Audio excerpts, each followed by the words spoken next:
He didn't wear a uniform. He didn't carry a badge. He had no invitation. But when a single-dad veteran arrived at the funeral of a 4-star general holding his daughter's hand, and a single red rose, something happened that no one could explain.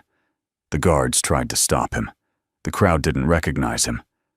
But when the general's name was spoken, and a forgotten pin on his coat caught the sunlight, everything stopped, and history remembered a man it almost erased. The morning broke with a silence so deep it felt holy.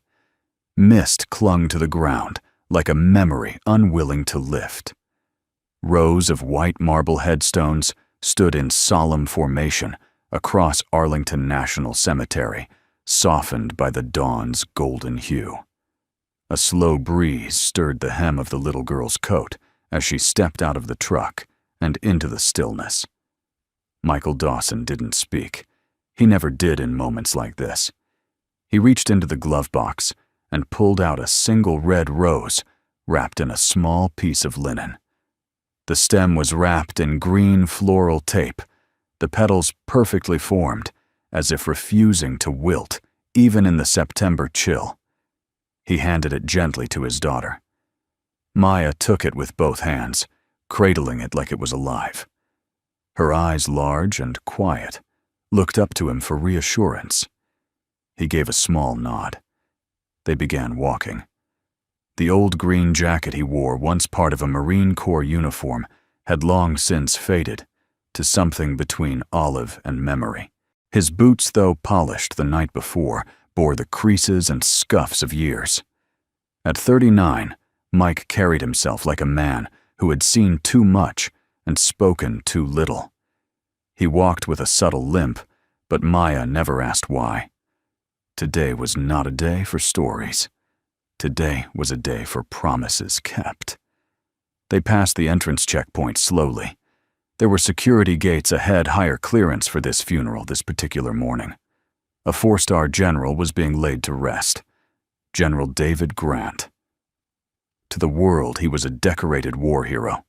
To Mike Dawson, he was something more. A man whose life he had once held in his arms while enemy fire tore the jungle apart.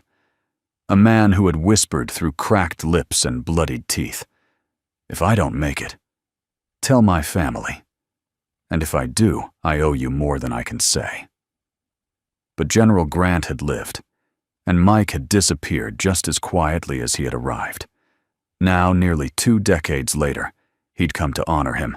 He had no formal invitation, no official status. He wasn't on any list. But none of that mattered. He had a rose and a promise. Maya's hand was small in his, but her grip was strong.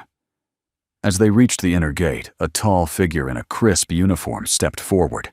His boots stopped with precision. "Sir, I'm going to need to see your credentials," the young officer said, eyes narrowing with authority. His name tag read, D. Myers. Mike paused. He pulled off his cap slowly and nodded. "I'm not on the list," he said quietly. "But I'm here to pay respects to General Grant. I served with him." Dylan Myers blinked, unimpressed. "I'm sorry, sir. This is a restricted ceremony. Only authorized personnel and invited guests are allowed past this point. I'll have to ask you to leave." Mike said nothing.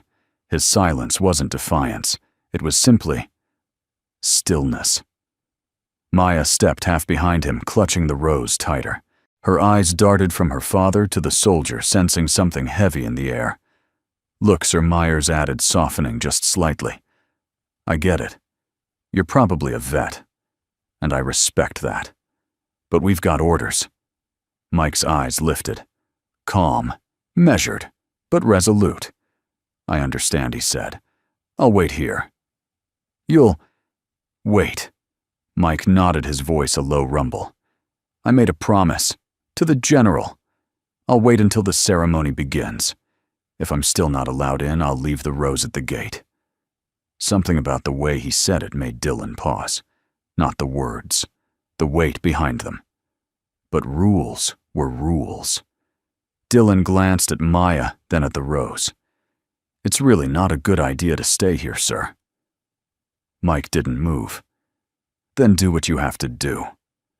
A flicker of irritation crossed Dylan's face, but before he could speak, a woman in dark civilian dress walked by, glanced at the scene, and whispered to her husband, "Is that man being kept out?" A few others nearby turned to look. Mike didn't notice them. Or maybe he did. But his gaze was fixed ahead at the distant flag-covered casket near the amphitheater steps. Maya tugged at his sleeve. "Daddy," she whispered. "Why won't they let us in?" He looked down and smiled softly. "Sometimes sweetie people don't know the whole story." She nodded solemnly, as if she'd heard this before. A bead of dew rolled down the edge of the rose petal in her hand. The red stood out against the soft gray all around them, like something alive in a world of stone. More people began arriving, and the guards turned their attention to new arrivals, but Dylan kept looking back at Mike. The way the man stood still, composed like a stone monument that had somehow come to life, bothered him. He wasn't used to that kind of quiet. He wasn't used to men who didn't flinch when turned away. Something didn't sit right. Sir Dylan said again, stepping closer. "You said you served with General Grant." What unit? Mike's voice was low but steady. "Task Force Shepherd, Recon Detail, 2007. Dylan blinked. That unit had been Black Ops, classified even to most officers. He didn't respond. Instead, his eyes drifted down, to the left breast of Mike's coat. Pinned there, barely noticeable beneath the faded lapel, was a small silver emblem, dull from years of wear. Dylan squinted. It wasn't a standard-issue pin. It looked like a jagged piece of metal shaped into a shepherd's crook, with etchings worn smooth by time. Something flickered across Dylan's face. Recognition, maybe. Or confusion. But before he could ask anything further, Maya spoke. "Can we still give the rose to the general?" she asked, voice barely audible. Mike knelt beside her and brushed a strand of hair behind her ear. "We'll try," he said, his voice calm, but beneath the surface the storm was rising. He stood again, tall and unshaken, as the mist began to lift. The sun rose higher, but the chill lingered. It wasn't just the cold of early autumn, it was the kind of cold that settled in when something wasn't right. Mike Dawson stood like a granite statue just outside the gate, his hand resting lightly on his daughter's shoulder. Dylan Myers checked his watch. The ceremony was scheduled to begin in less than 20 minutes. Honor guards moved in precision across the field, carrying folded flags and rifles, polished to a mirror shine. Buglers stood ready near the memorial canopy. It was all orchestrated perfectly, except for the man who wouldn't move. Mike had been standing there unmoved for over 15 minutes, not shouting, not pleading, just waiting. Dylan hated when things didn't go according to protocol. He'd worked too hard to earn his lieutenant bars to keep things sharp to make his father proud. He wasn't about to let some old vet with a faded jacket and a little girl throw off the dignity of a 4-star general's funeral. He strode back toward Mike, boots clapping against the pavement. "I already told you, sir," he said, voice firm. "This isn't personal. But I can't let you pass without credentials. This is a high-security ceremony." Mike met his gaze calmly. "I'm not asking for the front row, just a chance to honor a man I once knew." That man, Dylan said, motioning toward the ceremonial field, was General David Grant, and the only people allowed inside are on the list. Mike tilted his head slightly. "And who made that list command protocol?" Dylan snapped. "Approved by General Amelia Hart." At the name, Mike's jaw moved subtly, but he said nothing. Beside him, Maya held the rose tightly, her small fingers now red from the cold. Her eyes flicked from her father to the officer. Though she didn't speak, her body tensed. She was old enough to know this wasn't just a misunderstanding. Dylan glanced at her, then back at Mike. It's not safe for her to be standing here either. This area's about to be closed off. Please step back behind the main perimeter. Mike's reply was quiet. I've stood through worse. That irritated Dylan more than he expected. Sir, I'm going to ask you one last time. But just then, a low murmur passed through the small crowd gathering near the outer edge. A woman with a camera phone whispered something to her husband. Two young Marines paused mid-conversation to glance at Mike. The tension was no longer just between two men. It was beginning to ripple. Dylan felt it, and it made him uncomfortable. He'd been trained to de-escalate to maintain order. But this was different. There was something about the man's presence, like he belonged, and the gate was the one out of place. He shifted his stance. You say you knew General Grant. Fine. When Mike answered without blinking. Afghanistan, 2007, Operation Shadow Veil. Dylan's mouth opened slightly. He knew that name. Everyone in the Corps had heard it whispered.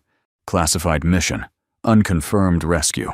Rumors about a 4-star general being saved behind enemy lines. No names were ever released.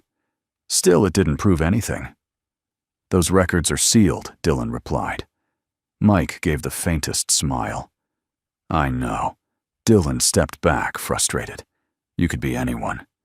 I could, Mike said quietly. But I'm not. That stopped Dylan. For a moment he saw something. Something in the man's posture, the calm behind his eyes, the steadiness in his voice. It wasn't arrogance. It was experience. The kind you can't fake. The kind you don't get unless you've watched brothers bleed out on foreign soil. Still, orders were orders. If you won't leave, Dylan said, lowering his voice, I'll have to contact my superior.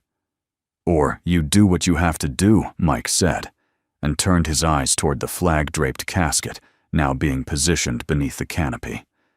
Maya looked up at Dylan, her voice barely above a whisper. Why are you being mean to my daddy? The question landed like a punch. I'm not Dylan, started, then paused.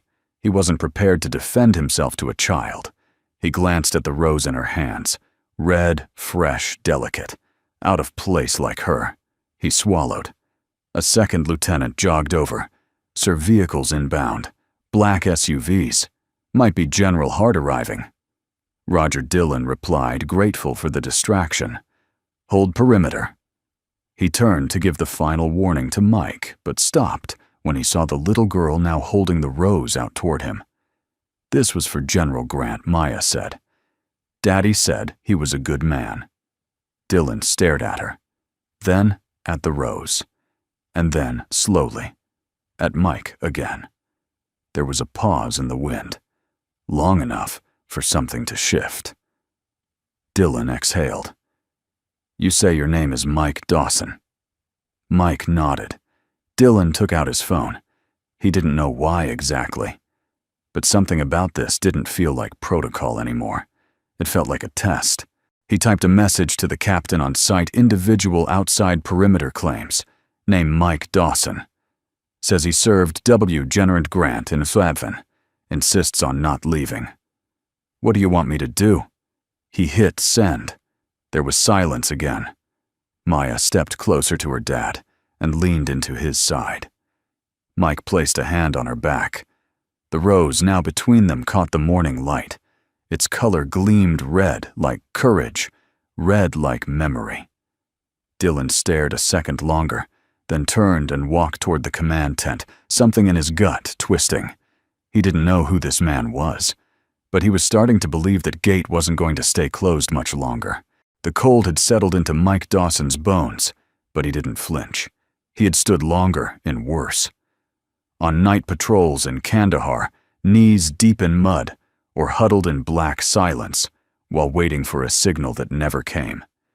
Compared to that, this was nothing. A chill morning, a gate, a soldier too young to remember what it really meant to wait. He could do this all day, and he would. Maya leaned against him, quiet and patient. She didn't complain, not even once. At 8 years old, she had the gentleness of her mother and the resilience of her father. She knew what today meant, even if she didn't understand all the names or medals. What she knew was simple. Her daddy made a promise. And promises in their house were sacred. The other mourners began arriving in pairs and trios. Polished shoes clicked on the pavement, men in dark suits, with ribbons pinned to their chests, women in black dresses with veils fluttering in the breeze.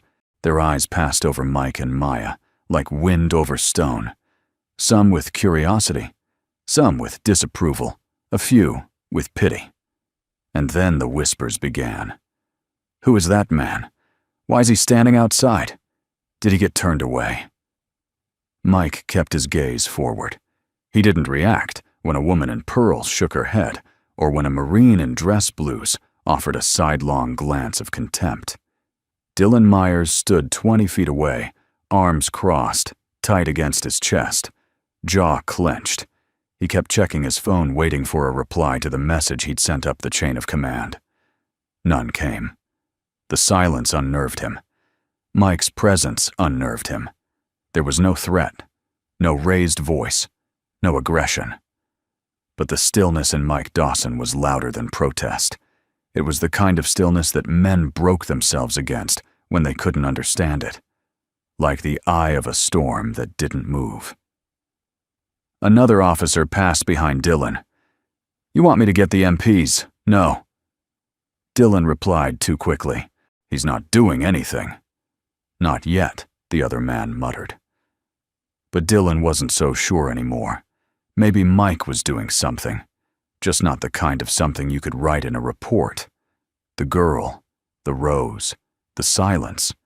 They were saying things the man himself never voiced. Mike's fingers tapped absently against the side seam of his trousers, where the stitching had frayed long ago. He felt Maya's hand wrap around his pinky, small and warm. She looked up at him, her voice hushed.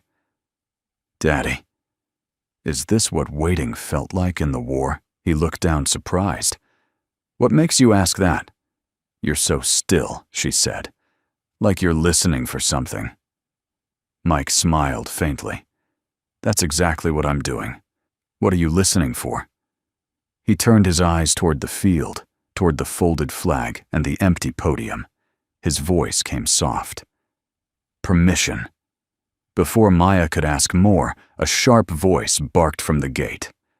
Sir, you've been told this is a secured funeral. Step back now. Dylan had lost his patience. Mike didn't move. I don't want to escalate this, Dylan said, approaching. But if you continue obstructing, I'm not obstructing, Mike said calmly.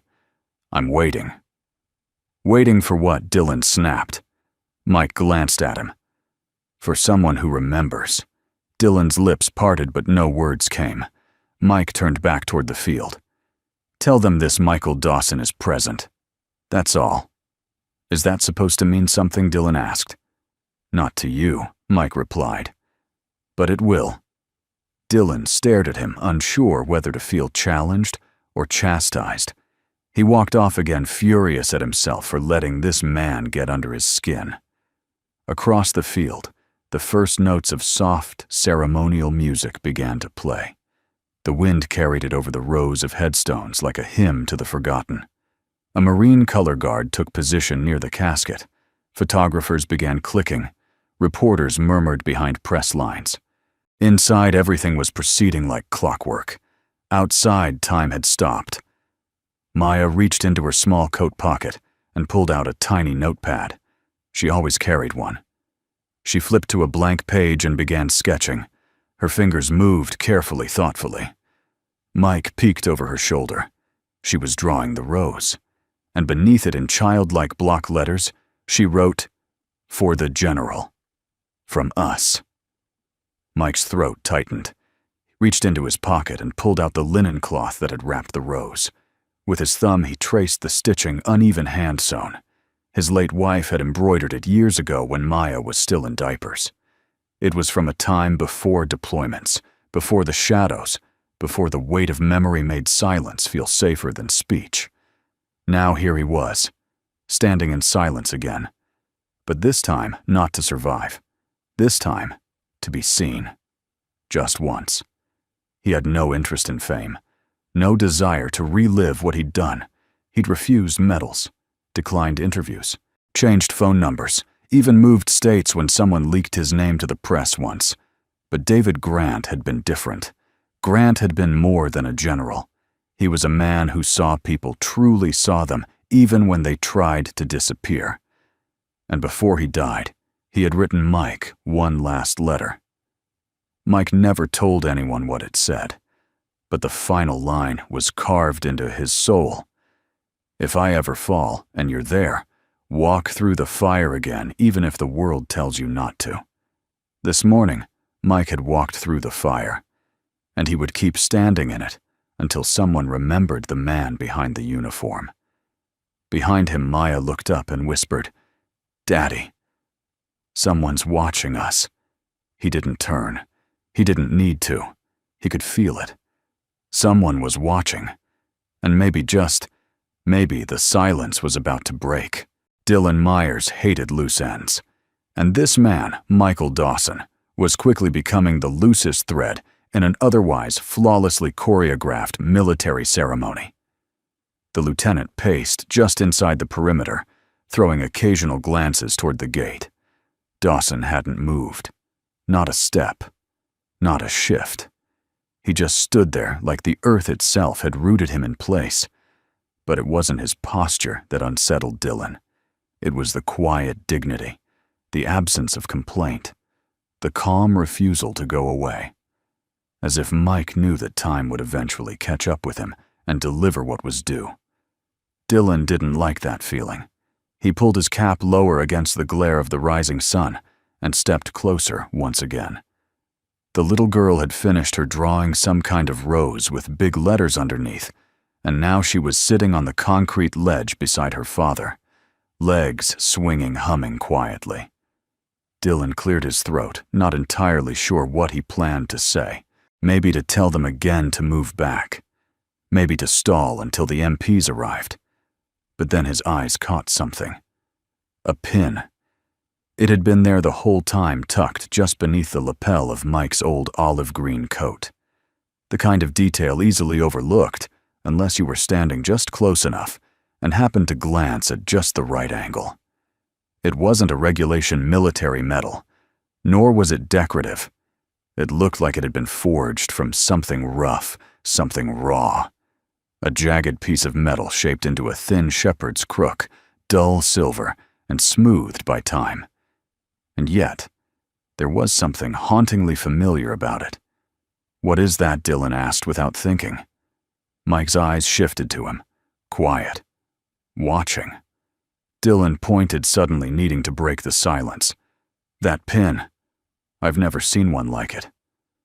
Mike reached up with calloused fingers and brushed the edge of the pin. For a moment, he said nothing. Then, "You weren't supposed to." Dylan furrowed his brow. "Excuse me," Mike's voice remained low. "It's not official. Not in the books.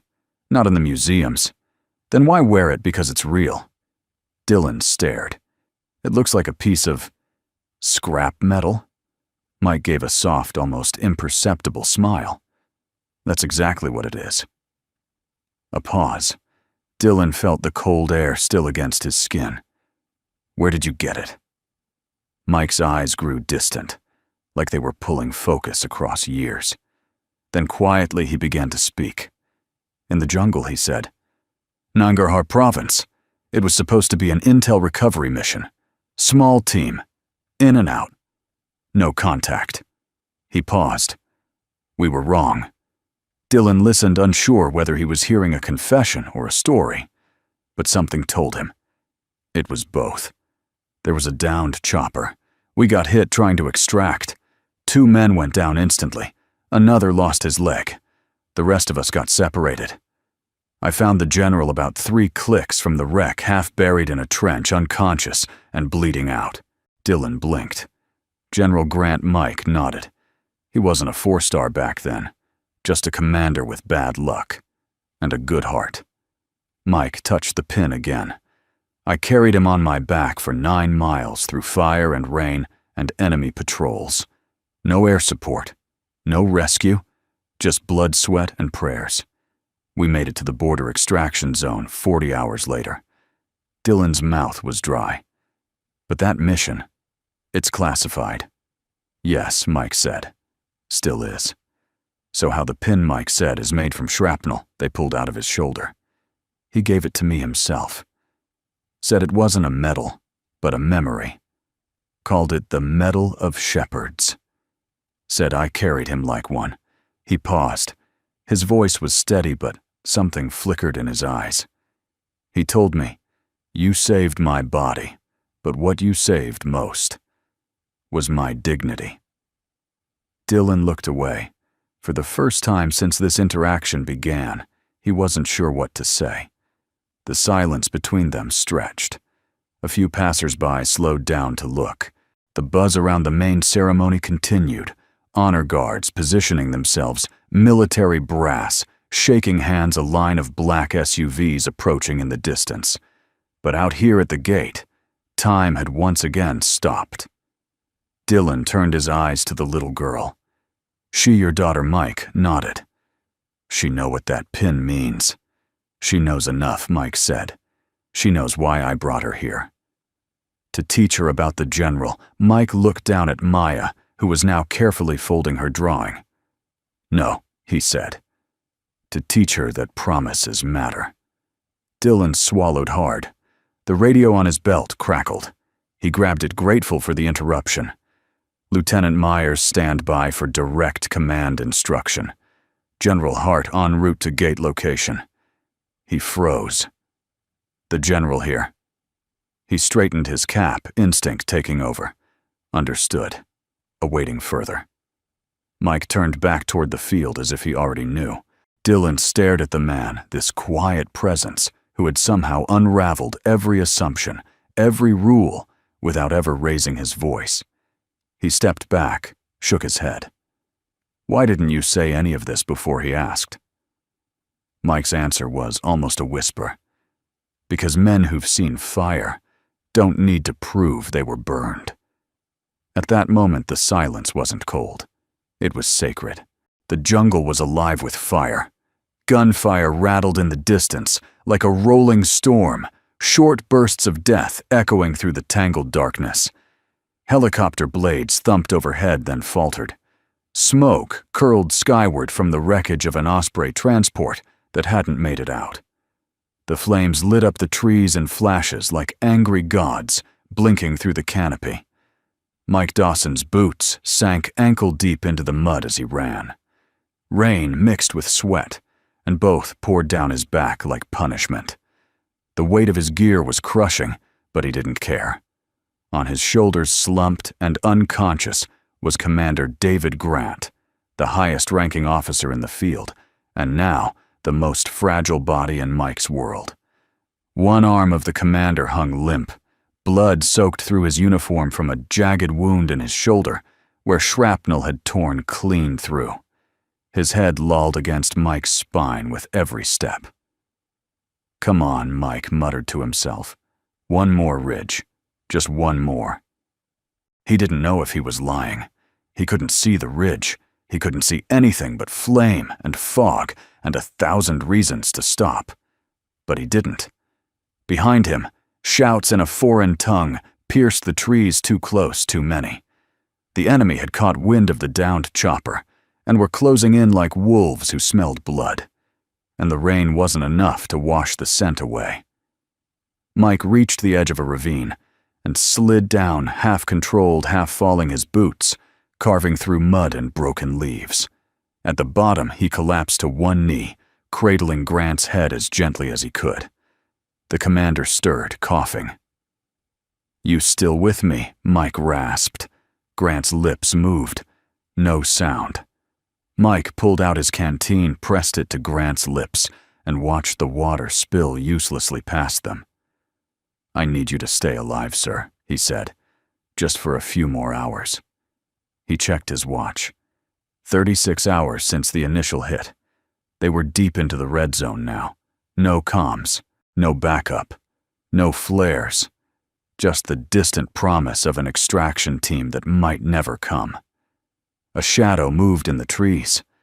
Mike dropped to his belly, pulling Grant with him behind a moss-covered stump. He drew his sidearm, the only weapon he had left, and steadied his breath. 3 silhouettes crept past the tree line above rifles slung low, speaking in hushed tones. He didn't move, didn't blink, didn't breathe. The jungle held its breath with him. Then, like a merciful tide pulling back, the figures disappeared into the mist. Mike counted to 30 before he moved again. He checked the bandage on Grant's shoulder. It was soaked through. He tore a strip from his own undershirt and pressed it tight against the wound, tying it off with shaking hands. "Mike," the commander croaked. He froze. Grant hadn't spoken since the crash. "I'm here," Mike said. "You should have left me." "No, sir." A cough, more blood. Grant opened one eye, dazed. "You're the one from Task Force Shepherd." "Yes, sir." Grant nodded faintly. "You got a name, Dawson." "Mike Dawson." The commander smiled weakly. "Remember that one." Then his body went limp again. Mike didn't know if he was alive or unconscious. There was no time to find out. He adjusted the man's weight and stood, knees trembling. His muscles screamed. His vision blurred. But he started moving again, uphill, through vines and branches, through ash and memory, one breath at a time. Every few steps a name pulsed through his mind. Bennett shot in the neck. Dead on contact. Ramirez trapped under debris. No scream, just silence. Thorne stayed behind to cover their flank. Never came back. They had been his brothers. And Mike had left them in that fire, because the man on his shoulders had ordered it. If only one of us gets out, make it him. So Mike carried the weight of all 3, literally and in spirit. He didn't remember falling, but he must have, because when the sun finally broke through the trees the next morning, he was face down, in mud fingers, still gripping the strap across Grant's chest. The sound of boots approached. American boots. "Holy, he's got him!" Medic.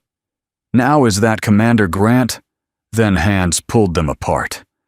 Mike fought them at first, still half in battle, but they pried him loose and carried him off just as another bird descended through the smoke. He woke up hours later inside the medical tent. Tubes in his arms, dirt still under his nails. Grant was alive. Mike turned his head and saw a silver shard on the table beside his cot, twisted metal still streaked with red. A note rested underneath. "This was in my shoulder. I'm told you never stopped moving. There are medals, and then there's truth. This is the only one I've earned." DG Mike had stared at that piece of shrapnel for a long time, then pinned it inside his coat, where it would stay for the rest of his life. Back at the gate, the memory faded, like the last note of a song played only once. Mike blinked. The jungle was gone. The fire was gone. But the weight on his shoulders had never left. Maya looked up at him and asked softly, "Daddy, why are your eyes wet?"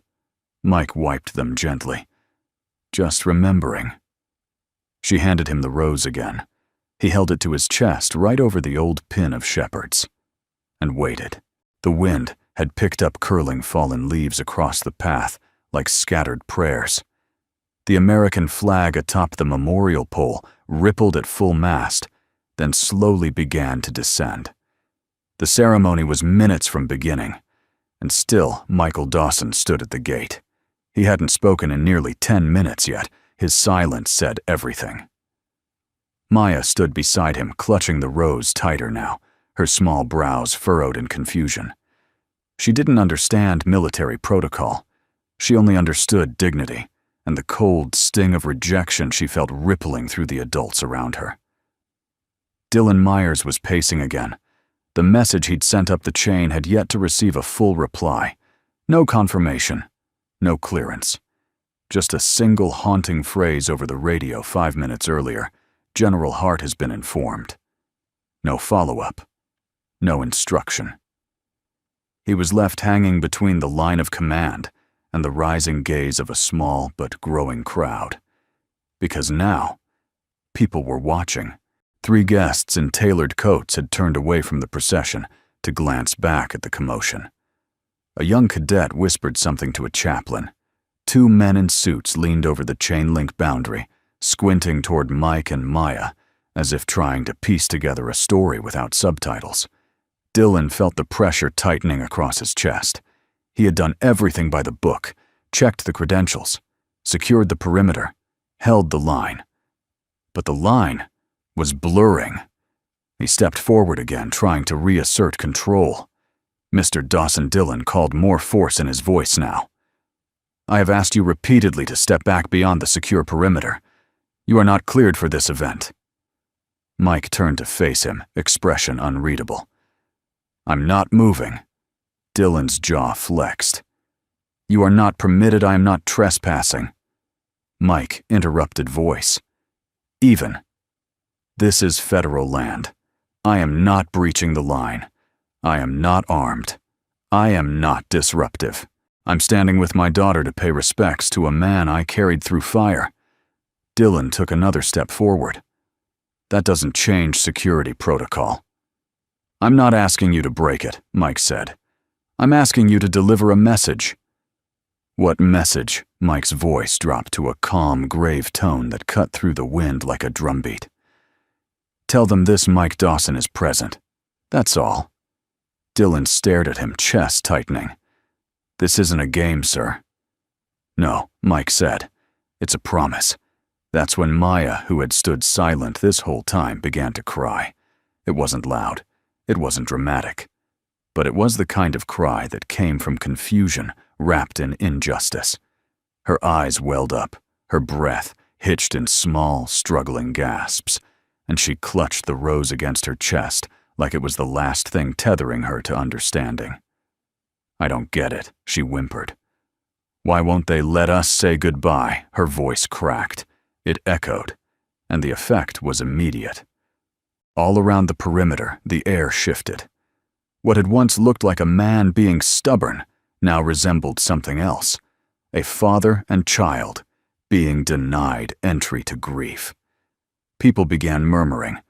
One older man in a Korean war hat folded his arms and muttered, "This is wrong."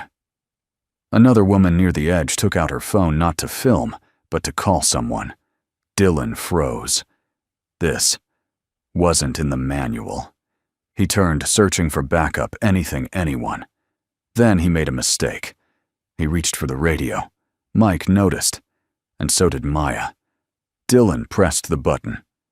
"Myers to command. I need clarification on handling." But before he could finish, a voice buzzed through the line. Sharp, clear, decisive. "Lieutenant Myers, stand down. This is Colonel Adam Harper. You are to await immediate arrival at Gate 2. Dylan blinked. "Sir, repeat. Stand down. Do not engage further. General Hart is en route." The radio clicked silent. Dylan lowered his hand slowly. The wind carried a silence so thick it felt like the whole cemetery had paused to listen. And then, faint, but unmistakable, the sound of tires crunching gravel. A motorcade. Black SUVs, sleek and slow, turned onto the access road. Their tinted windows reflected the morning sun like obsidian mirrors. They moved with the precision of ceremony, but their trajectory was clear. They weren't heading toward the main stage. They were coming to the gate. Dylan stepped back involuntarily. Mike didn't move. Not a flicker. He simply turned toward the sound, gently placed a hand on Maya's shoulder, and whispered, "It's okay now." She wiped her eyes with her coat sleeve, trying to be brave. The first SUV rolled to a stop just outside the gate. Doors opened. Boots struck pavement. And then she stepped out. General Amelia Hart, decorated, respected. A leader known not for her medals, but for the weight of her word. Her 4 silver stars glinted on the shoulder of her uniform like celestial markers, guiding this moment to where it belonged. The guards at the post immediately stood at attention. Dylan stiffened, but the general's eyes weren't on them. They were on Mike, and they didn't blink. General Amelia Hart did not walk. She advanced. Each step was deliberate, precise, and filled with the kind of authority that could part oceans or silence rooms. Her dress uniform was immaculate, 4 silver stars on her shoulder gleaming with the early sun. The ribbons above her heart told stories most men didn't live long enough to tell. But this morning, her expression told another story, one the crowd had yet to read. The soldiers at the gate scrambled to straighten their posture. Dylan Myers snapped to attention, saluting crisply. "General Hart, ma'am." She returned the salute, but didn't stop walking. Her eyes never left Mike Dawson. The murmurs among the guests swelled curiosity rippling outward like a wave. From the podium across the field, several dignitaries turned to look. Photographers adjusted their lenses. The funeral's tempo slowed, as if it sensed something sacred unfolding beyond the official script. Mike didn't salute. He didn't move. He simply nodded once, and Amelia Hart nodded back. There were no words exchanged. Not yet. Behind her, Colonel Adam Harper emerged from the second SUV phone still in hand, his face tight with urgency. His boots thudded against the pavement as he made his way toward Dylan. Lieutenant Harper said under his breath, "I'm going to need a full account of what's transpired here. Now." Dylan hesitated. "Sir, he wouldn't leave the perimeter. Claimed to know General Grant personally. Said his name was Michael Dawson." Harper interrupted, already knowing. Dylan blinked. "Yes, sir." Harper's jaw flexed. He looked toward Mike, then toward Maya, who stood beside him, holding the rose like it was her only shield. "I'll take it from here," Harper said. "Yes, sir." Harper stepped forward, then stopped midway. He didn't address Mike directly. Instead, he spoke into his earpiece. "Dispatch," he said quietly. "Activate line Delta. Confirm identity Michael Dawson Task Force Shepherd. Confirm cross-reference code, phrase Medal of Shepherds." A pause. Then the voice on the other end replied slower now, as if aware that history was being rewritten in real time. "Confirmed. Clearance override engaged. Protocol 9 Alpha. Validated." Harper exhaled. He approached Mike carefully, not with caution, but with a kind of reverence. "Mr. Dawson," he said, "you were never supposed to be forgotten." Mike looked at him with tired eyes. "That's not what I came for," I know, Harper replied. "But you came anyway." Mike nodded toward the rose in Maya's hands. "We brought that." "That's all." Harper's voice softened. "General Hart would like you to come in, as an honored guest." Maya looked up quickly, her face brightening, but she didn't say anything, not yet. Mike didn't move. "I'm not here for honor, just a promise." "That promise is why you're being honored," Harper said. Mike studied him for a beat, then glanced at Maya. She gave a tiny nod, her eyes hopeful. He turned back. "Then let's go." Harper tapped his earpiece. "Lift the gate. Escort inbound." The metal gate, which had stood like a silent wall for the past hour, rolled open with a soft, almost reverent hum. And in that moment, the air shifted. People no longer whispered. They simply watched, not in confusion, but in awe, as Mike Dawson walked through. Maya held his hand, Rose still in her grasp, her small steps quick to keep pace with her father. A Marine in dress uniform tried to escort them personally, but Mike waved him off gently. "We'll walk," he said. And they did down the gravel path, lined with generations of stone, into the heart of a ceremony that had nearly shut them out. Back at the operations tent, a woman in communications turned to the master log and pulled a sealed envelope from the secure box labeled "Personal Orders." Classified. She'd never opened it before. It had only one line written across the top, to be read only if Michael Dawson ever arrives. She stared at it confused. Then slowly she broke the seal. Inside, in the elegant slanted handwriting of General David Grant, were 3 sentences. If Mike Dawson shows up at my funeral, halt everything. Welcome him as you would welcome me, and let the nation finally meet the man who saved my life." Her hands shook. She picked up the red phone. "Patch me to General Hart," she said. Across the field, Amelia Hart paused beside the casket. The eulogy had not yet begun. Her speech, carefully written, reviewed by aides and PR officers alike, waited on the podium. But something more important was unfolding. She turned to one of her aides. "I need a moment with the Dawson file." The aide nodded and handed over a small black dossier, thin sealed in protective laminate. Inside were photographs, a declassified mission summary, and a letter. A letter written by General Grant 5 years ago. A personal directive. One that had been ignored, misplaced, or perhaps intentionally buried in the shuffle of politics and pride. Amelia read the first paragraph, then closed it. Her hand rested atop the casket. "I didn't forget you, David," she murmured. "I just didn't know how to find him." She turned. Mike was now halfway up the main path, approaching the flag-draped coffin, walking like a man who never wanted this attention, but bore it like a final burden. Amelia straightened her posture. It was time. 100 chairs turned quietly. Maya Dawson didn't understand the language of medals or folded flags, but she could feel the weight in the air as her small hand curled tighter around her father's. She walked 2 steps behind him now, not because she was afraid, but because something sacred was happening, and even a child could sense when silence meant more than words. The path to the main platform seemed longer than it had looked from the gate. On both sides, guests in formal dress stood with hands folded, eyes narrowing, not in suspicion, but in wonder. Because they were watching a man no one had introduced. A man without ribbons, without rank. And yet he walked like he belonged. Behind them, Colonel Harper coordinated the distance with quiet precision. At the front, Amelia Hart waited at the edge of the platform. The casket rested behind her, draped in red, white, and blue, the stars catching sunlight, like whispers from the past. She lifted her hand, a single signal, a soft gesture, and everything stopped. The bugler, mid-breath, lowered his instrument. The chaplain stepped back. The camera shutters slowed.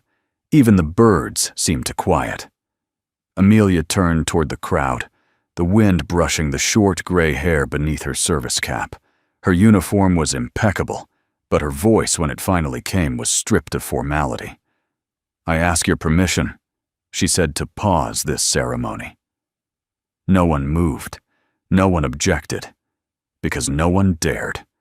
She stepped down from the platform and walked to meet Mike on the gravel path. They stood face to face, 2 warriors bound not by orders, but by memory. Amelia's voice softened. "Mr. Dawson, you came." Mike nodded once. "I gave my word." She swallowed her throat tight. "He said you would." Then, before anyone could comprehend what they were seeing, a 4-star general, the highest-ranking officer present, lifted her hand in salute. It was not a casual gesture. It was not tradition. It was honor. And the way she held it, crisp, proud, unwavering, turned the air electric. "Mr. Dawson," she said, "on behalf of this nation, this flag, and every life you carried on your back that day, we honor you." Mike didn't speak. He didn't return the salute. He simply bowed his head once deeply. That was enough. Behind him, Dylan Myers stood frozen near the edge of the crowd, every word he'd spoken earlier, replaying in his head like a guilt that had no place to hide. He had stood in this man's way. And yet this man had never once tried to push back. Because the ones who've truly walked through fire don't raise their voice to prove it. Maya stepped forward now, unsure whether she was allowed. But Amelia saw her and opened her hand. The little girl walked to the casket with slow, reverent steps and laid the red rose on top of the flag. It sat there, a burst of color against a canvas of honor, a whisper against a thunderstorm. Then she stepped back and took her father's hand again. Amelia turned back to the podium. She didn't look at her notes.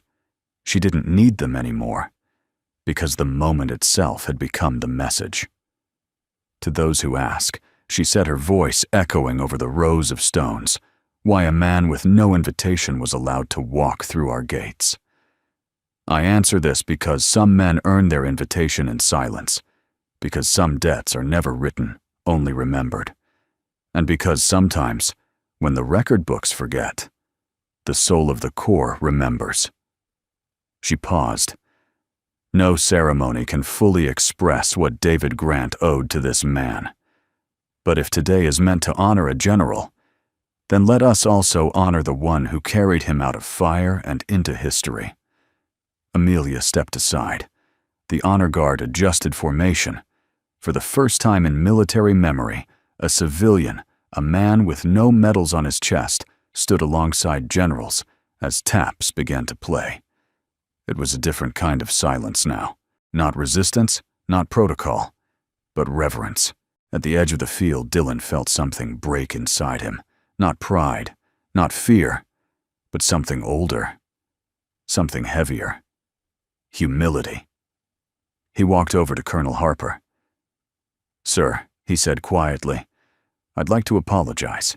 I didn't know who he was." Harper nodded. He didn't need you to. He just needed to be heard. Dylan looked back toward the casket, then at the rose. "I want to know the rest of his story." Harper said nothing for a long moment. Then, "You will." After the casket was lowered and the last salute echoed off the marble, the guests began to leave. But a few lingered, not to speak, just to watch. Because history, when it walks among you, rarely announces itself with fanfare. It walks in boots worn soft by time, beside a little girl with a quiet heart. Mike and Maya waited until the field was nearly empty before they turned to go. Amelia caught up to them one last time. "There's something you should know," she said. She held out a sealed envelope yellowed by time. "It's from David, written years ago. It was to be opened only if you ever returned." Mike took the letter with both hands. He didn't open it yet. He didn't have to. The truth had already been spoken. But still his voice broke when he said, "Thank you." Amelia shook her head. "No, Mike. We thank you." And with that, she stepped back, standing once more at full attention, as he and Maya walked away, their shadows stretching long across the stones. The ceremony was over, but something bigger had just begun. The tires whispered over gravel, like a secret the earth was reluctant to share. One by one, the black SUVs of the military motorcade rolled out of Arlington, their procession slow and somber, weaving past the endless rows of white headstones. Inside the tinted vehicles sat generals, aides, and dignitaries, all silent now. Not because of grief, but because of something deeper. Because they had just witnessed a funeral rewritten in real time. Because they had seen history flinch, pause, and adjust its own lens. At the rear of the last vehicle, General Amelia Hart sat motionless, her gloved hands folded loosely in her lap. The crisp uniform she wore had never felt heavier, not from medals, but from memory. She watched the marble stones pass outside her window and thought about the man who'd stood at the gate. The man they almost left behind again. Mike Dawson. He hadn't asked for a seat, hadn't demanded a podium, but his silence had stopped the entire machine of protocol. And now the machinery was beginning to move in a different direction. She tapped the intercom. "Colonel Harper?" His voice came through clipped and professional. "Yes, General." "We're not done," she said. "No, ma'am. I want a full review of Dawson's record. Pull everything Task Force Shepard has in classified vaults. Letters, commendations, testimonies, especially the ones that were buried." "Yes, General." "And the Walker Protocol." She paused, staring out the window. "Draft it. I want the name finalized by morning." She ended the call without waiting for acknowledgement. The silence in the SUV remained, but this time it carried resolve. Back on the hill, Mike stood still as the last of the crowd trickled away. He didn't speak. He didn't follow the others. He simply remained beside the now lowered casket Maya tucked beside him. The rose she had placed earlier rested gently atop the folded flag. Someone had left a second rose beside it. White. Anonymous. A quiet gesture from an unseen soul. Maya looked up at her father. Was he really her friend? Mike nodded slowly, in the place where it mattered most. She considered that. The battlefield. He looked down at her. No, sweetie, in the silence after. She nodded, not fully understanding, but holding the truth anyway, like she always did. A reporter approached cautiously, notepad in hand, press badge swinging from her lanyard. "Mr. Dawson," he turned. "I'm with Stars and Stripes. Would you be willing to speak on the record?" Mike's eyes were calm. "No, ma'am." Even just a few words about what happened out there in 2007. He shook his head gently. The people who needed to know. No. She hesitated. "You understand this story is going to ripple, right?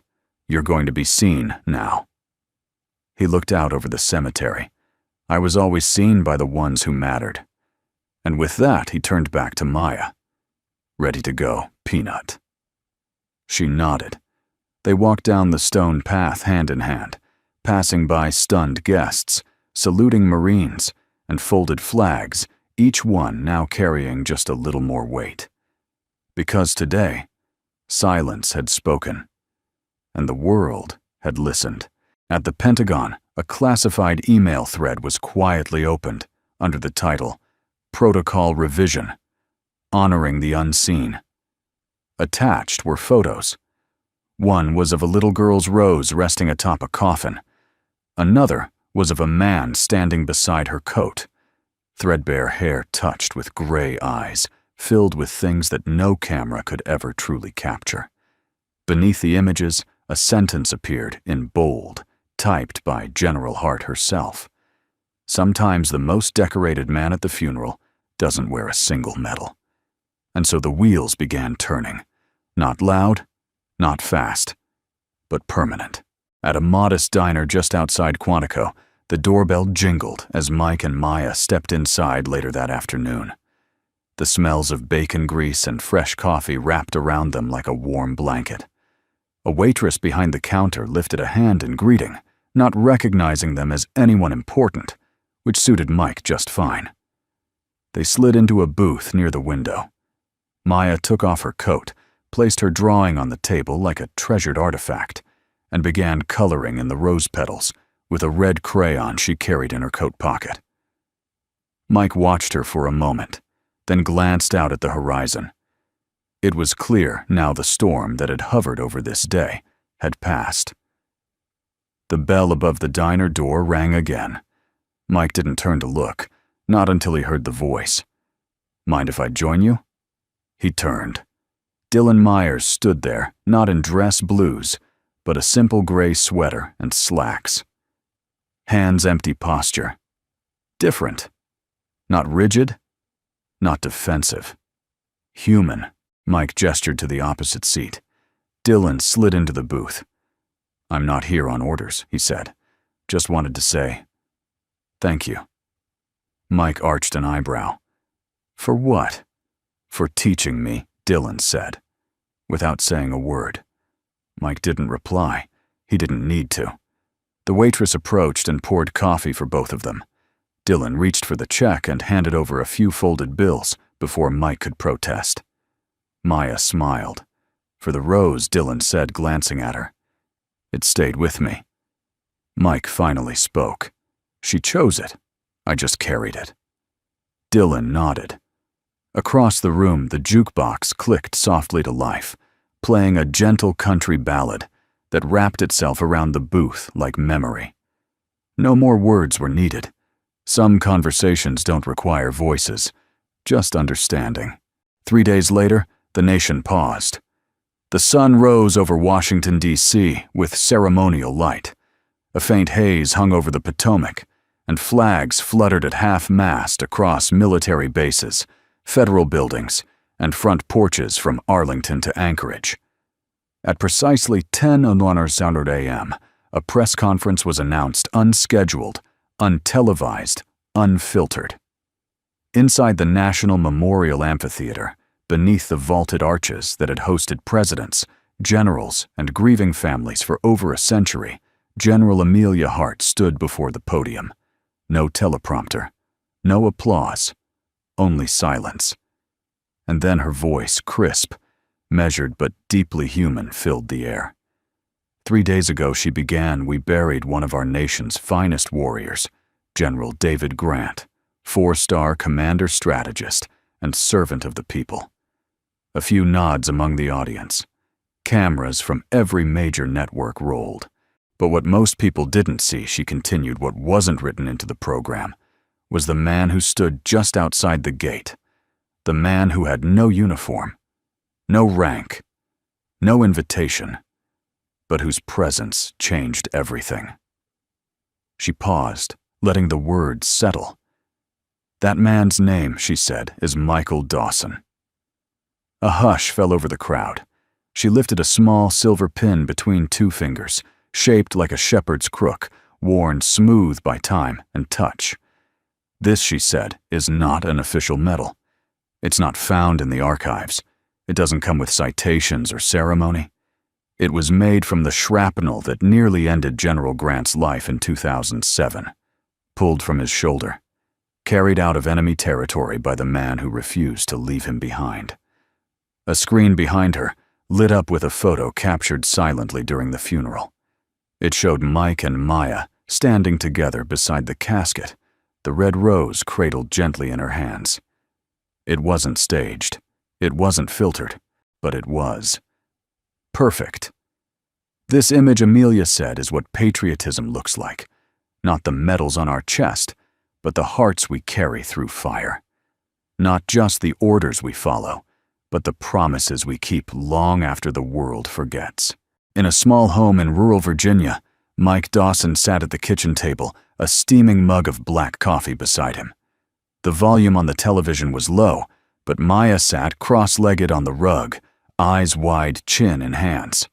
She wasn't blinking. When the photo of her and her father filled the screen, she gasped. "Daddy," she whispered. "That's us." Mike nodded slowly. He didn't smile, but something in his chest, something long sealed away, eased. Back at the memorial, Amelia continued. Mr. Dawson never sought recognition. He never asked for rewards. In fact, for nearly 20 years, he carried the weight of his silence like a second skin. She placed the pin gently on the podium. But a nation that forgets its silent heroes is a nation unworthy of them. Then she turned to the audience, her tone shifting no longer, just the general, but a witness. "I was there," she said when he arrived at the funeral. "I watched him refuse to raise his voice, even as the gates remained closed. I watched his daughter cry, not from fear, but confusion, wondering why a man so steady, so kind, was left outside.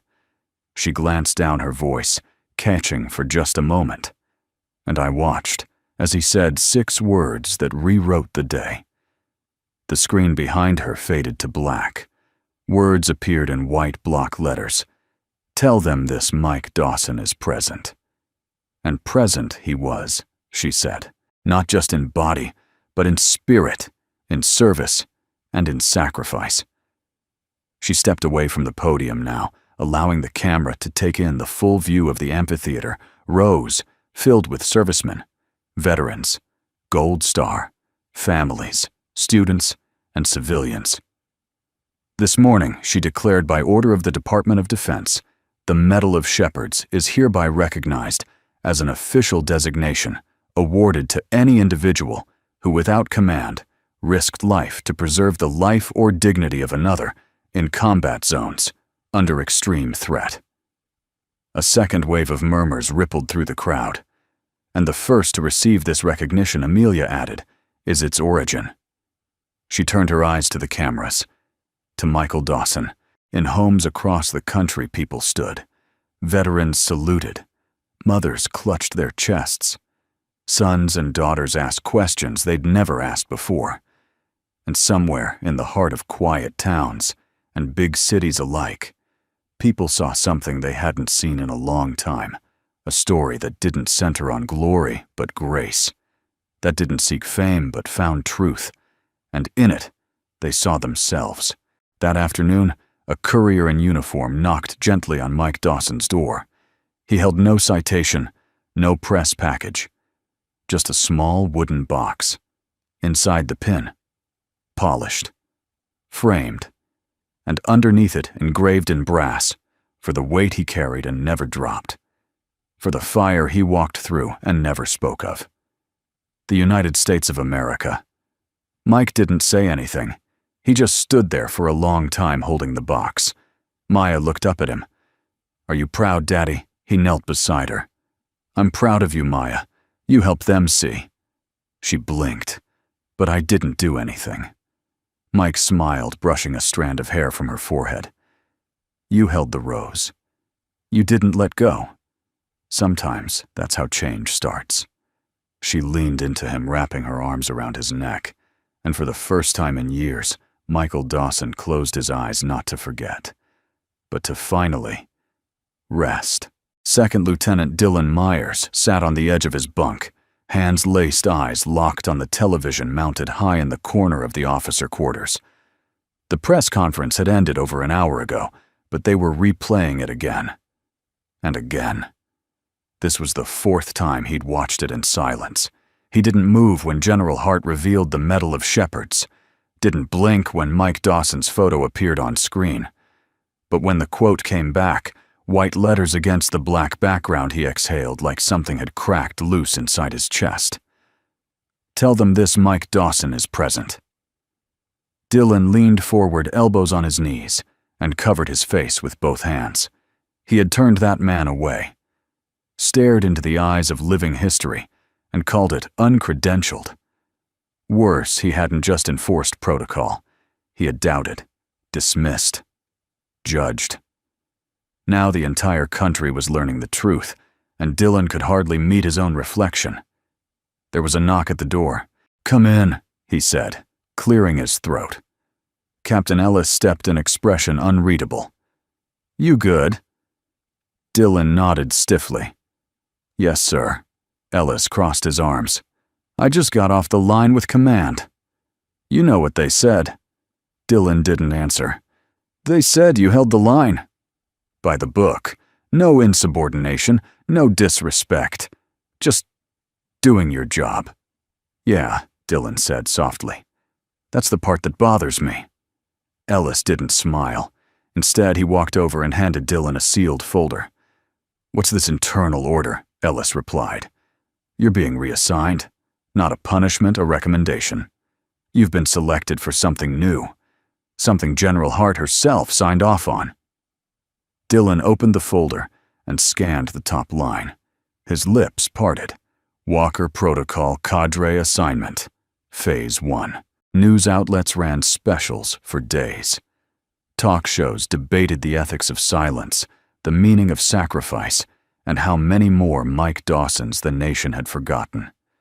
But beyond the media frenzy, something more powerful was happening. Letters began arriving at the Pentagon.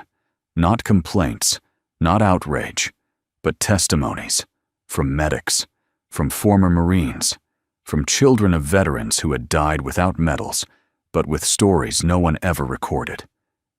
The Department of Defense created a digital archive. Within 72 hours, it received over 40,000 submissions. A grandmother in Wisconsin sent in a faded photo of her brother holding a wounded child in Vietnam. A retired pilot in Texas wrote about an unnamed mechanic who saved 6 lives after a base bombing in Kandahar. Each story, each face, felt like a new thread in a larger tapestry. And at the center of it all, people kept returning to the same name, Mike Dawson. In a middle school classroom in Ohio, a teacher held up a printout of the rose at the funeral. "Who knows what this is?" A girl raised her hand. "That's the medal of shepherds." The teacher smiled. "And do you know what it means?" The girl nodded. "It means doing the right thing even when no one sees you." Back at the cemetery, 3 Marines in dress blues stood quietly before David Grant's headstone. They weren't on official duty. No orders had brought them there. They'd come to place a second rose beside the first. One of them reached into his coat pocket and pulled out a sketch, drawn in crayon, a copy of Maya Dawson's rose. He tucked it beneath the bouquet. "Semper Fi," he whispered. At a veterans center in Colorado, a group of former servicemen sat in a circle. They'd been gathering for years. Some talked, some didn't. But on this particular evening, a man named Curtis, usually the quietest, stood up and cleared his throat. "I knew Mike Dawson," he said. The room went still. I didn't know him well.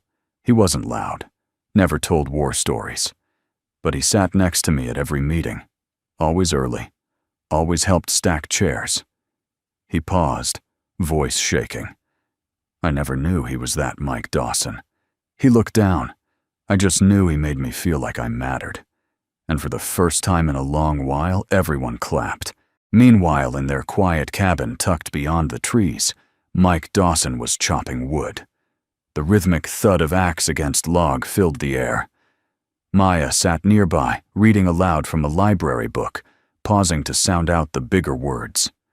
Mike didn't interrupt her, just smiled each time she pushed through a difficult one. Their lives hadn't changed much. The phone rang more often. Letters came in the mail. Some requests for interviews, some for documentaries. He said no to all of them, because the people who needed to understand already did, and the people who didn't weren't the ones he owed anything to. A week later, a knock came at the door. Dylan Myers stood on the porch, no uniform, no clipboard, just a man. Mike opened the door, eyebrows raised. Dylan didn't speak right away. Then he held out a small wooden box. "I had it made," he said. Mike took it slowly, opening the lid. Inside was a replica of the rose Maya had laid on the casket, carved in oak, hand-painted, sealed beneath glass. The plaque beneath it read, "For the quiet that changed everything." Mike looked at him, eyes softening. "Come in," he said. Dylan stepped inside. Maya looked up from her book and smiled. "You're the guy from the gate," she said. "I was," Dylan replied. "I'm hoping to be the guy who opens gates now." Mike chuckled. "Good." They sat at the kitchen table. Coffee brewed. Stories were exchanged. But most of the time they just sat. And that silence, it no longer needed to be filled, because it had already moved the nation. The conference room at the Pentagon was nothing like a battlefield. And yet, as General Amelia Hart stepped into the space, the air carried the same tension. Rows of sharply dressed officers lined the long table tablets, glowing notebooks, opened protocol binders stacked neatly, everything polished, everything official, except for the man they were here to talk about. His name sat alone on the digital screen behind Amelia, the Walker Protocol Initiative, in honor of Michael Dawson. A few officers exchanged glances, some curious, some skeptical, a few indifferent. But Amelia stood tall, the 4 stars on her shoulder, like iron forged from the past week. She cleared her throat. "I won't waste your time," she began. "Because time is what we've already wasted years of it. Decades of men and women giving more than they're asked, then being forgotten the moment their paperwork didn't match their impact." No one interrupted. She paced slowly down the line, letting her boots echo deliberately across the stone floor. Michael Dawson stood at the gates of Arlington, with a rose in his daughter's hand, and the weight of a nation on his shoulders. And none of us saw him. She turned. But the people did. And more importantly, the next generation did. A slide changed behind her. Photos of school children writing essays, veterans lighting candles, Recruits entering basic training carrying small laminated cards with Dawson's quote on them. "Tell them this Mike Dawson is present." The general let that sit for a beat. Then she tapped the podium. "The Walker Protocol is not a program. It's not a PR campaign. It's a re-education." She clicked a button. A new slide appeared. Walker Protocol, Phase 1. A mandatory course embedded into officer training academies covering silent service, identifying overlooked acts of valor, cultural recalibration, teaching humility and command, legacy review, opening declassified files to restore buried recognitions, human dignity, curriculum training in empathy, listening, and nonverbal recognition. One colonel near the end raised a hand. "General, with respect, how do we measure something like this? You can't quantify humility." Amelia turned to him, her voice even. "You don't measure it. You model it." The room fell silent again. She let the weight of that answer settle, then added, "If we don't teach future officers to recognize the value of quiet sacrifice, we will raise another generation that walks past heroes and salutes empty titles instead." The colonel gave a slow, solemn nod. Meanwhile, in a sunlit gymnasium at a training base in South Carolina, a new set of recruits sat cross-legged on polished wood floors. On the wall was a banner that read, "Integrity first, ego last." An instructor stood at the front holding a wooden pin in the shape of a shepherd's crook. "This," she said, "is not standard issue. It is not something you will ever wear on your uniform. But it is something you are expected to carry here." She tapped her chest, and here. She tapped her temple. A hand raised from the crowd. "Ma'am, who was Mike Dawson." She smiled softly. A man who taught the military how to be human again. In a small recording studio in Atlanta, a country music artist picked up his guitar and strummed a simple chord. He'd been sitting with Dawson's story for days, unable to let it go. When he opened his mouth, the first verse fell out like prayer. He didn't wear the stars, but he carried their weight. At the gate, they tried to turn him away, but with a rose in her hand and a promise in his chest, he showed the world what it means to give your best. The song would go on to top the charts for 10 weeks, not because of fame, but because the country recognized the tune. It was the sound of conscience. Back in Virginia, the postman arrived again, another letter, this one with official markings and a Department of Defense seal. Maya skipped out onto the porch to greet him bare feet, slapping the wood. For Daddy, she asked, accepting the envelope. "Always seems to be for him these days," the mailman smiled. Mike opened it slowly at the kitchen table. Inside was a single page. "To Michael Dawson, effective, immediately, your service record has been amended. The Medal of Shepherds has been entered into National Military Archives as a recognized act of valor, with your name listed first. The new Walker Protocol will be administered under your moral philosophy, which we've summarized from your actions, not your words." He read the last line twice. No rank outranks quiet courage. Mike folded the letter and slid it into the same drawer that held his original pin, the one David Grant had made. He didn't frame it. He didn't hang it on the wall. He just nodded. That evening, Dylan Myers returned to base for his first day as junior instructor in the Walker Protocol program. He stood before 30 cadets, all younger than he'd been the day he stood at that gate. He started the session not with a speech, but with a story. The cadets listened, really listened, as he told them about the man he'd once tried to stop. "And what did he do?" a cadet asked. Dylan smiled. He waited. With dignity, with his daughter at his side. And he said 6 words, "I will never forget." He stepped closer to the class and spoke them clearly. "Tell them this Mike Dawson is present." The room was silent, but not empty. It was full of understanding, full of legacy, full of change. It was just after sunrise when Mike Dawson stepped into the old diner on the corner of Lincoln and 3rd. No one turned to look. No camera crews, no reporters, no sudden hush. It was just a diner, the way diners were meant to be, half filled with regulars, the air warm with the scent of bacon grease and fresh brewed coffee. The bell above the door gave its soft jingle as he entered. Maya trailed behind him, still rubbing sleep from her eyes, her coat too big for her shoulders, but her smile already wide. Their favorite booth 3rd from the window was empty. He let her slide in first. The same waitress as always, Nora approached with a grin that said everything and nothing.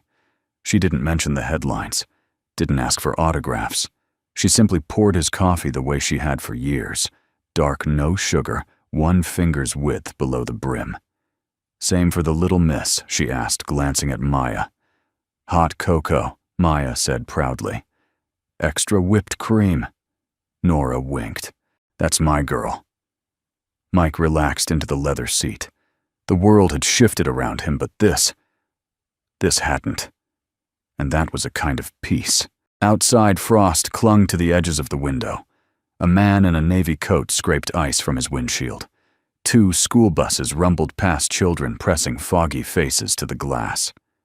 Mike watched it all in silence, not because he had nothing to say, but because moments like this didn't need words. They needed presence. Maya pulled out her sketch pad and began drawing a new picture this time. Not a rose, not a medal, but a scene: a little girl handing a folded note to a man in uniform at the edge of a cemetery. The man in the picture wasn't smiling, but his eyes said, "Thank you." The bell jingled again. Mike didn't look up. Not until a tray clattered slightly on the counter, and a voice, low, familiar, unsure, broke the silence. Order for table 3. On me. He looked over his shoulder. Dylan Myers stood by the kitchen window, hair slightly tousled, wearing jeans and a soft gray sweater. In his hand was a small envelope folded once down the middle.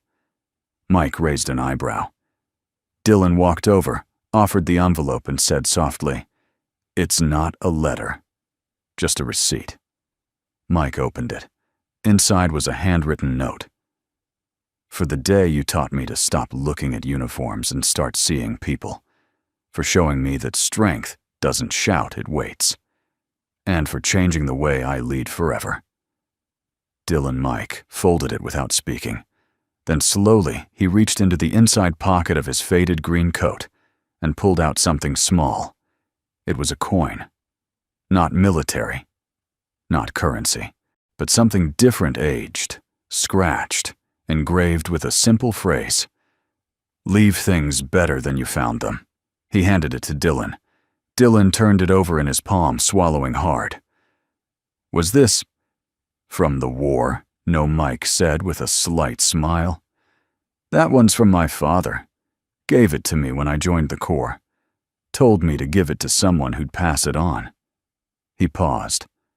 "I'm giving it to you." Dylan blinked. "Are you sure I am now?" The diner door opened again. This time, it was a group of young soldiers. Fresh recruits, judging by their posture, still stiff, still learning how to wear confidence like it was earned and not just assigned. They paused at the threshold, eyes scanning the booths. One of them spotted Mike. He nudged the others. Then, in unison, they nodded to him. Not dramatically, not performatively, but with the quiet respect of those who knew, who had heard, who had read the stories, seen the photo, memorized the name. Mike returned the nod. Nothing more. That was enough. Back in the booth, Maya tugged at his sleeve. "Daddy." He looked down. "I want to give my drawing to someone." He studied the picture. Who she pointed toward a table in the far corner, where an elderly man in a Vietnam veteran cap sat alone, eating slowly, the utensils in his hands, shaking just slightly. "Okay," Mike said. She got up, walked over with the drawing held flat in both hands. The man looked surprised, then smiled. Maya spoke only 4 words. "Thank you for showing up. He didn't reply. He just pressed the picture to his chest and closed his eyes. Later, when they stepped out into the crisp morning, the world looked the same. Same stoplight blinking at the corner, same flock of birds scattering from the sidewalk, same frost melting in thin lines across the glass. But Mike knew something had shifted. Not in him, around him. Because when enough people change the way they see one man, they begin to change the way they see everyone. He helped Maya into the truck.